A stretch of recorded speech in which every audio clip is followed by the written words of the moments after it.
అవును శర్మ, సార్ ఆ మినిస్టర్ నన్ను చూడగానే మీటింగ్ వదిలేసి స్టేజ్ దిగి ఎందుకు వచ్చాడంటావు? ఆనంద్ ప్రసాద్ గారు మీ గొప్పతనం కాదు సార్. నా వెనకున్న డబ్బు చూసి. నేను రోడ్ మీద ఆగగానే జనాలు పనులు ఆపుకుని పరిగెత్తుకుంటూ ఎందుకు వచ్చారంటావు? ఆనంద్ ప్రసాద్ గారు కాదు సార్, మీ మంచితనం. ఆహా. నేను వాళ్ల కోసం ఖర్చు పెట్టిన డబ్బయ్యా. అలా లోపలికెళ్ళి ఇలా గంటలో స్టెంట్ తో ఎలా బయటికి వచ్చానంటావు? మీరు ఆనంద్ ప్రసాద్ గారు, మీ గుండె కట్టింది సార్. కాదయ్యా, నా గుండె కోసం నేను ఖర్చు పెట్టిన డబ్బు. మనిషి డబ్బేమైనా చెట్లకు కాస్తాయా అని పదే పదే అంటూ ఉంటాడు. కాయాలనే వాడి కోరిక. ఫ్రీగా గాలి పీల్చేసినట్టు డబ్బు కూడా ఫ్రీగా కోసేసుకుందామని. అందరూ అలా డబ్బు కోసం ఎందుకుంటారు సార్?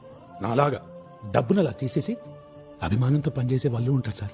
సరే, 25 ఏళ్లుగా జీతాలు తీసుకునే పనిచేసావు కదా శర్మ. నెక్స్ట్ మంత్ నుంచి జీతం లేకుండా అభిమానంతో పనిచేయి.